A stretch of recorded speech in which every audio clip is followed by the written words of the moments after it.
nonetheless, based on history, and it's pretty strong history in the UK, when the war ends, it will be different. So he must be, if he's got any sense at all, there'll be lots of things going on behind the scenes to get ready for that moment when there will be an election, and all these other people who've, in a sense, put their head above the parapet already to say, we're in the ring. Do you think he'd be worried about that at the moment, though? I mean... I do, yeah. Yeah. I do, yeah. It's a very British approach, isn't it? Yeah. Yeah, I'm not sure he... Well, I'm not worried, but I think he'd be thinking about it, yeah. Why wouldn't he? I would be. Yeah, but I spent a year in Afghanistan and in Kabul.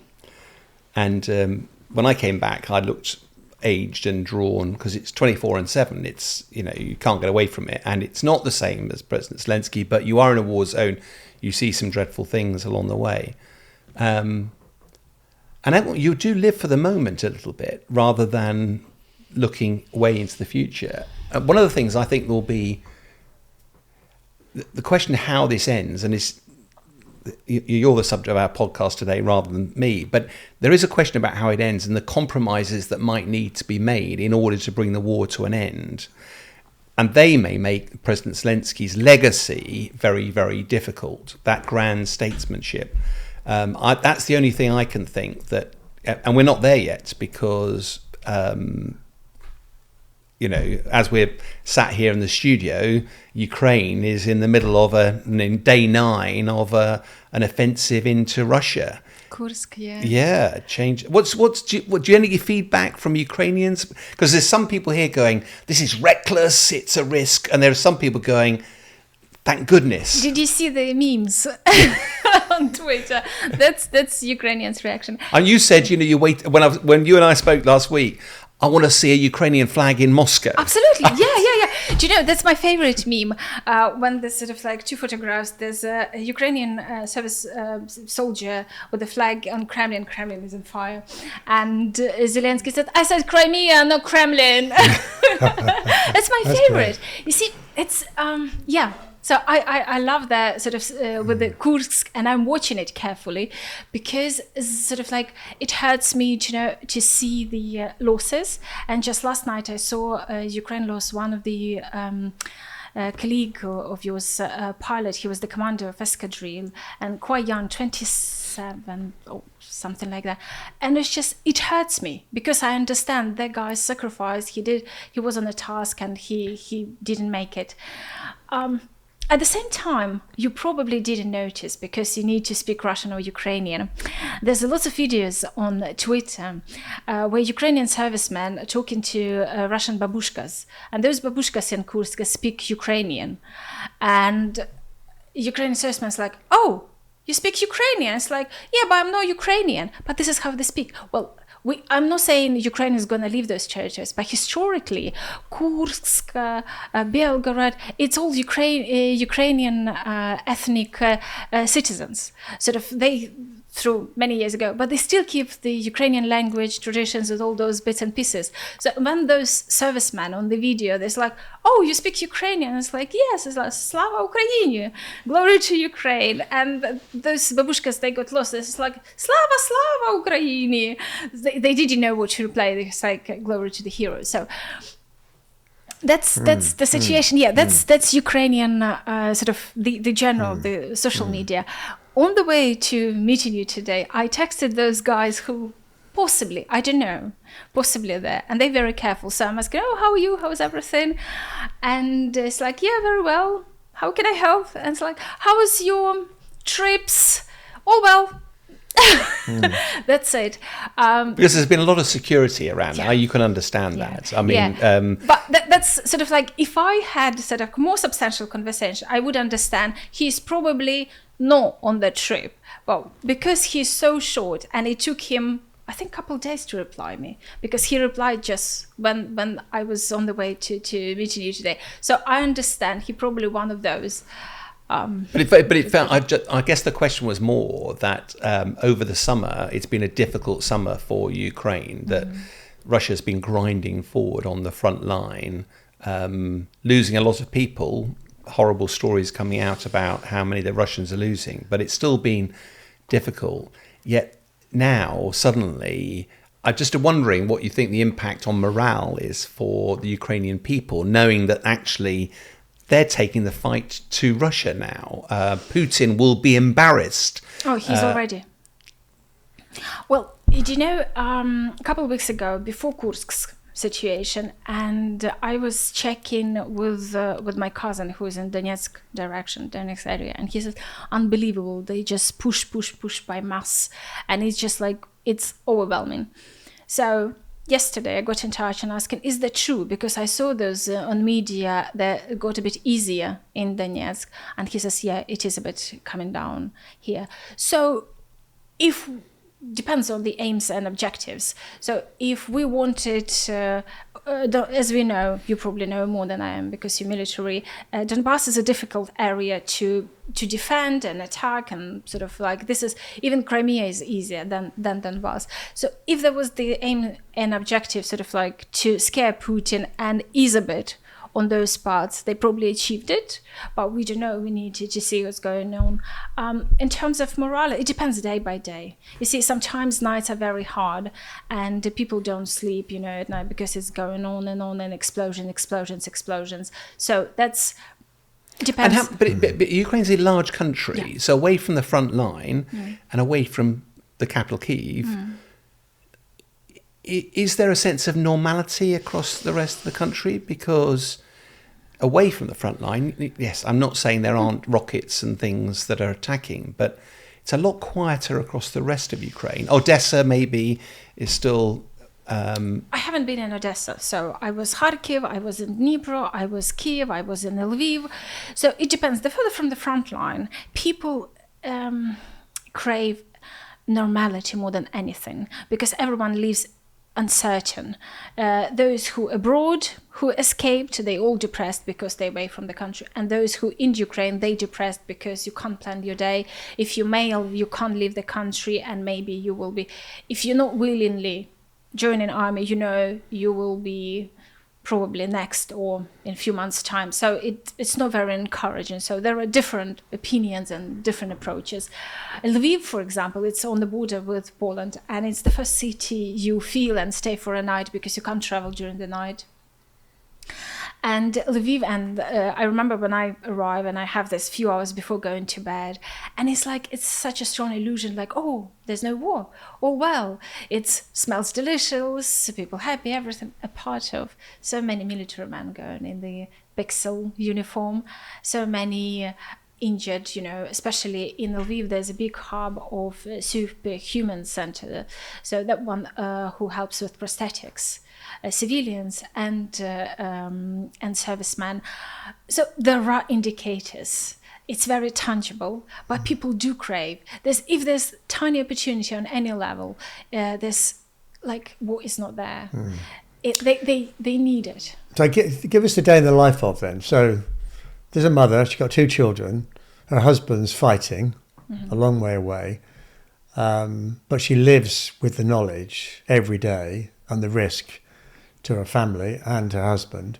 What's that day look like in terms of normality, food, routine and so on? Well, first of all, it's normalization of presence of the air raids, possible bombing, and if there's a signal or your app on the phone, for example, you during your interview or you having a meeting or anything, and one child at school and the other child is in nursery, you're waiting confirmation the children are already in the shelters and in terms of husband who's on the front line, the very important thing for women like that to have this plus, because military men, they don't write text. So you're asking, are you okay? How are you? And all you receive is 2 pluses, plus. And there's a song, plus. I actually listen to the music of Ukrainian band. So it's... and plus means... plus means all okay. Okay. So this is how a military man sort of, if you contact some officer for interview or anything, can we do this or that? And his positive answer would be 2 pluses or 1 plus. And often it's interesting because in the pilot world, if you have an accident, if there's somebody who died, there's normally a shutdown of information because you want to make sure the families hear about it before and they should hear about it from the military authorities, not through neighbours. So there's a clampdown. Nobody can talk to anybody about it.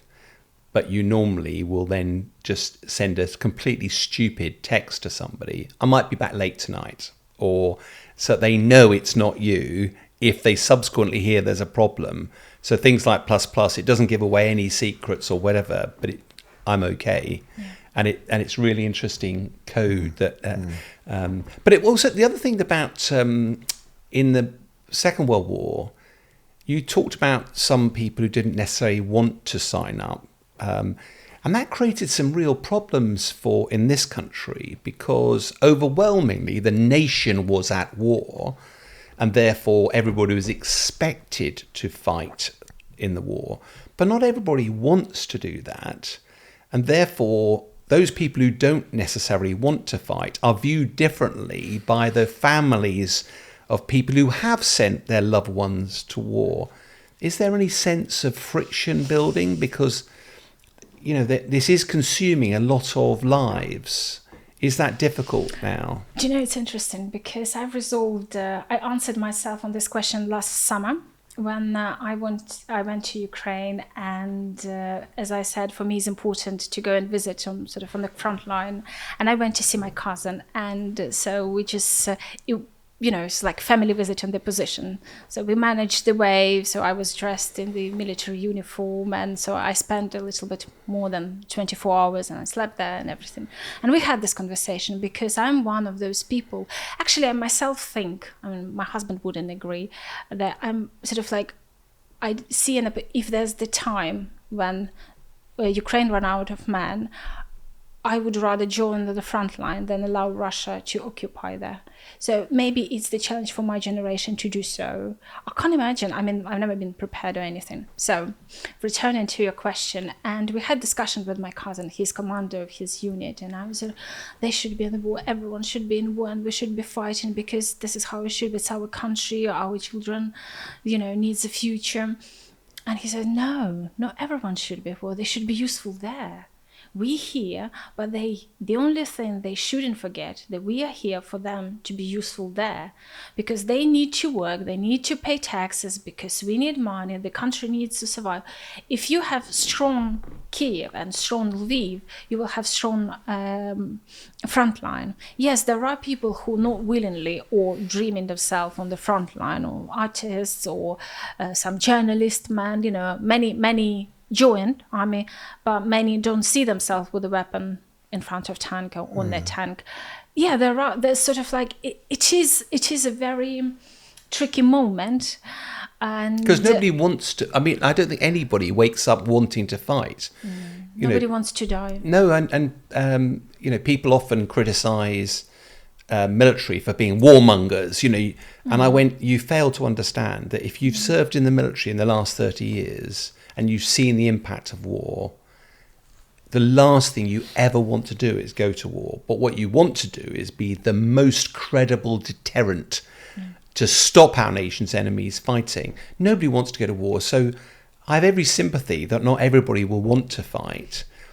But given the price that people are paying as families, as you say, that team effort, I suppose, is a very interesting way of looking at it. Everybody plays their part.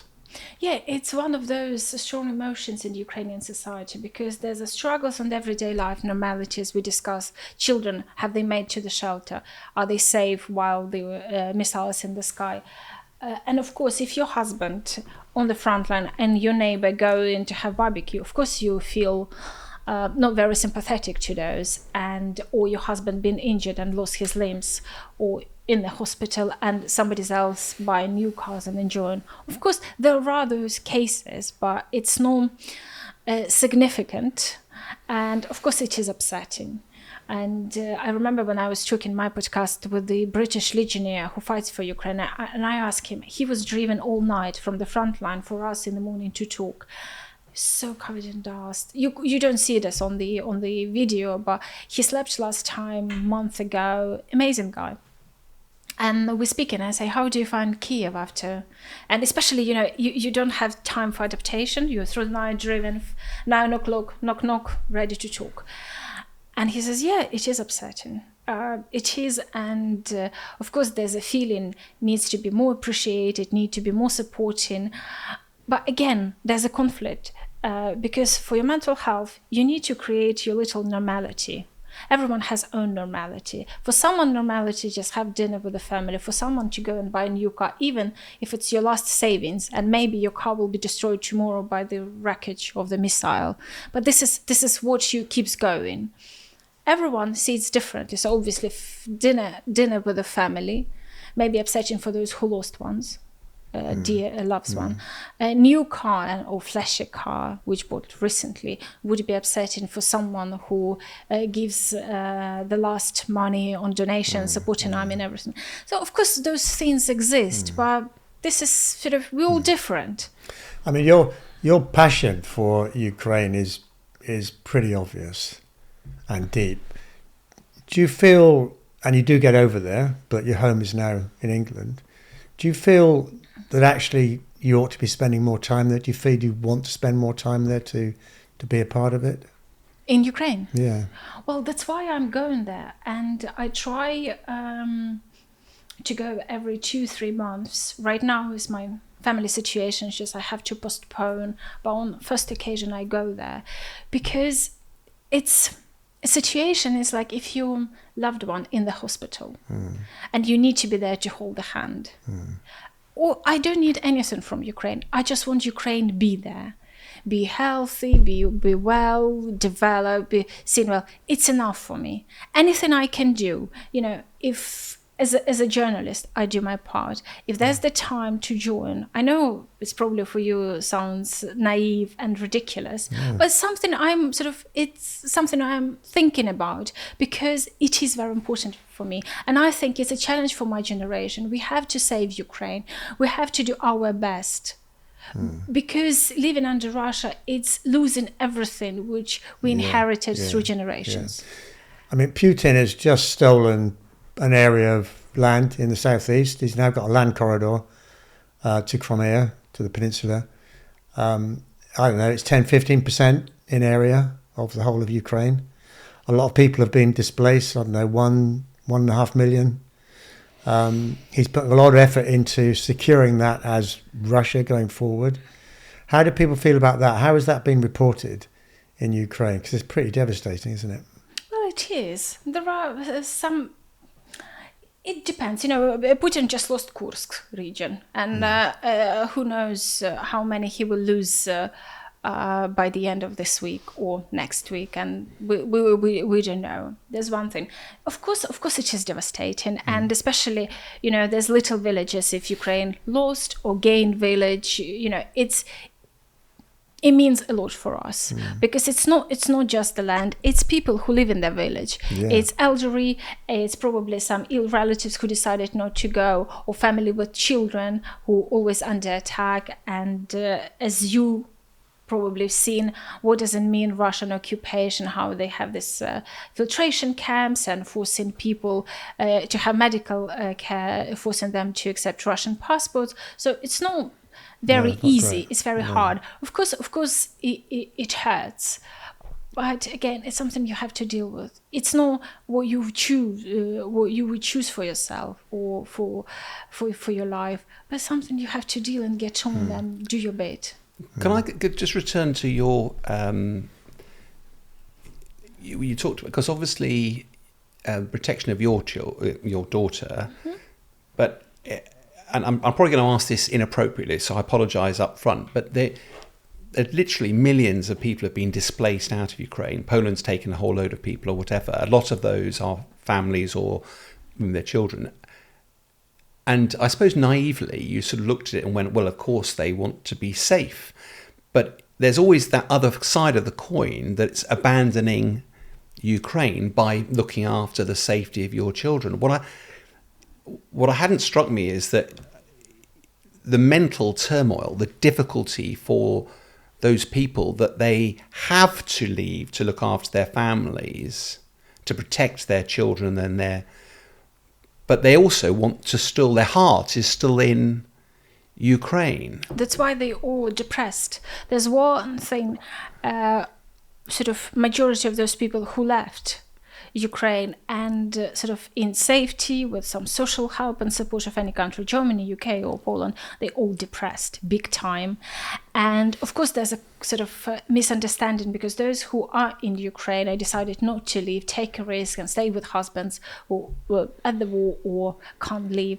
They have one risk, and their mental health because of the missiles and explosions and everything. Those who left, they depressed because they felt sort of like there's no place for them. There's no friends. There's no, and you want to be in your home. You want to be in your city. You want to go to your coffee place. You want to be. It's something you can realize only being in the situation. And I was shocked as well because my friend who has 6 kids and she left towards sort of first wave of these refugees, she was lucky. She got this house for free in Germany and everything's well. The most depressed person ever. She wants to be in her home. And that's it. And you know, it's those challenges you have to deal, and you wouldn't be able to calculate it in advance. You think, oh, this is the best option for me and for my family. No, UK is very strict with their visa situation. So at the moment, those Ukrainians who came with these homes for Ukraine, their visa is very limited. So a year and a half, I think it's left. It's September 2025 or 26, and then it's undecided. I know British government, they did research into see intentions of the people, but I also know the British government is looking what Ukrainian government wants to do. Do they want to return their people or they want them to stay away? So I think it will influence on those people who actually stay on this visa, Homes for Ukraine, and have access to benefits. Those people, there's a large number of people who arrived on this visa, but they switched into visa skill worker visa. So they don't have access to the benefits, but they can work and they sort of can prolong and integrate into society, becoming legal through legislative process. So the situation is very uncertain, and I suspected we're going to discuss it. And I asked similar in this on social media group. Ukrainian moms in the UK is very active group, and everyone depends on the life situation. One woman said, my life standards were so much higher than I have here in the UK, but here I stay here with my kids because question number one, their safety. Someone switched into a skilled worker visa because she has 3 small kids and husband disabled after the war. So I have to look after all of them. I can't imagine relocating again and setting up the life. It's very individual. It depends. Of course, those people who rely on the visa Homes for Ukraine and want to have benefits, and they consider themselves as temporarily. As soon as the government shutting down, they all go in with kids back to Ukraine. But I think at the start of this, it was thought it was temporary. I mean, none of us knew how long this was going to last for, but it was an exodus because people wanted to protect their families. Who'd have thought then that 900 days in, that the war would still be ongoing, no end in sight? So it's not a surprise really that it's having to be reviewed. Yes, of course, because immigrants in any country, especially now when the economics is not doing well, and it's issue number one. And I noticed in the UK there's first topic to speculate for politicians, and I know how many dozens of thousands of people in a waiting list for social homes. So UK is struggling itself with own people. Of course, it is difficult to take immigrants or refugees and carry all this together. Well, I just hope it will be resolved smartly. I wouldn't like, of course, Ukrainians to rely on the fantastic social I just think more it's here. just it would be a real tragedy if I think the whole of Europe was incredibly sympathetic to try to help.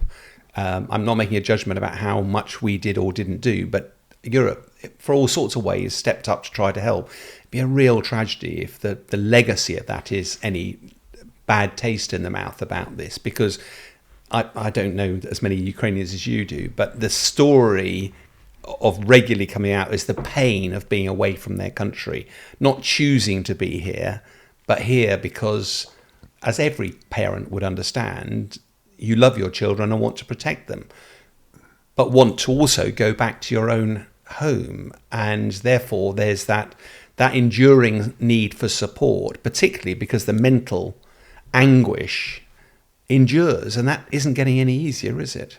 No, it's the whole new lot of challenges. In the position, you would think, oh, I managed to find a safe place abroad, so my children have access to education, not to be bombed, and medical care, so I can maybe do some work. It would be great. But there are other challenges, and it's so uncomfortable living not in your country, especially when you already settled down, you know how everything works, you're part of the system. And there's UK is absolutely alien system, very new, and it was very difficult for people to get it, understand how to be part of it and navigate. Yeah. But that's at the beginning. But if you've had your kids in school for a couple of years, and they will have settled, because kids do, don't they? And then you've got to make a decision to pull them out of school and the friends in the street and so on. That's a big decision for the parents. Yes, because, it is. And again, it means you need to consider your professional side, family. Do you still have husband? Do you have place to return? Because many lost their homes. For example, next door, neighbor of Mr. Butler, he rented out rooms, and there's one of the ladies, she's from Donetsk region, she's from Slavyansk. Her daughter came here as a student, and so she's renting the room. I understand her daughter is doing that, and she's staying here. She has nowhere to return. You see, it's lost home, and she is in her late, maybe early 70s. I think late 60s, but she's not well. Her health is not well. So I can't imagine how she's going to return to Slavyansk, which is in Donbass region. You've seen what Russia does to the cities and towns, and what Bakhmut looks like now, or Avdiivka. It's ghost towns. They were leveled, weren't they? So it all depends. But I know, for example, many people, young people from Kharkiv, who managed to left at the beginning and returned Kharkiv, they don't have chance to hear the air raid signal. Missiles, just like they're going 30 seconds just across the border. And they're still there, yes. And you do get used to it. That's the trouble, is that when you're not used to it... Yeah, but it still hurts when your children lose their classmates. No, I get it, but it's... having spent a lot of time in war zones, people go, how could you? Yeah, but you actually quickly become immune to that, but you don't have your family around you, so you haven't got that. And I guess my sort of overall, back to the sort of big picture again, 2.5 years, in, the impact it's having on people, the devastation, where's the hope? What's the hope you cling on to? What's the future that you see, the positive future that will come out from this? How do you retain hope? Ukraine is the underdog militarily, and yet you are eternally optimistic. Where's that hope come from? I'll tell you the story. I'll try to be short. 2012. Euro 2012 football championship. I was working as a logistic manager with BBC Sport, and the part of managing all the team arrived and lived at the same time, and nobody lost on the way. I also was in sort of looking after talents. And one day I was told there's the guy, David James, arrives. I was like, okay, I'll Google him. As you can see, I'm a big football fan. I know everyone. So I'm Googling guy on the way to the airport. And I met him in the hotel. He was already brought by my assistant, and we met in the lobby of the hotel. That's the truth. So I was just sitting there and checking how he looks like. So, and he spent, I think, 3 days, maybe 4, something like that. It was the time when he was awarded OBE, I think. And so I spent through all those full days with him. So I was picking up in the evening, we were walking around the town, doing things like going to lunch, doing this, looking after, being with him when he had to do interviews and be on telly and everything. And one of the things, he surprised me because he wasn't the only one talent I was involved with during my work there. But he surprised me and he asked me, can we go to Ukrainian History Museum and can you I would like to see what is it. It's like I would like to have an excursion. And we went there. And obviously I was translating, so the lady was explaining and this and that. And I'm not a new person to Ukrainian history, but I was surprised how many times Russian Empire, Polish Empire, Ukraine was part of different empires. They forbid Ukrainian language to exist. And yet, 2012, we speaking Ukrainian, we know our roots, we know the history. I was shocked myself about my country. This survival magic, this wild card of Ukraine is still there. Because many countries, they've lost identity, or the people of the land somewhere, we know that, many of them, but Ukraine is still there. If you ask me, as a military person, I wouldn't be able to answer you, but I know history has when the underdog wins the big empire, or we know we don't go into that. So miracles do exist. Ukraine proved once and again. Kiev in 3 days hasn't happened, has it? So Putin is losing his land. So all I just suggest, keep fingers crossed. And just like do their face strong and do, if they can do or help, just do it. They talk about morale and spirit being some of the most powerful motivators in war. That a few people properly motivated can make a huge difference. And I think what's inspirational is that for the Ukrainian people, for their military, for their leaders, keeping that hope and that passion alive could well make the difference. And inspirational story. People, they can't predict when the war will end, but it will end. And there would be people planning what's going to happen next. The poverty in Ukraine is pretty bad. Some numbers say 50%. If you use the same numbers, the definition of poverty in Russia. The GDP per capita is very low. It's almost like Bangladesh. So economy doesn't look good. 8 million people was an estimate I looked at have gone away. Are they going to come back?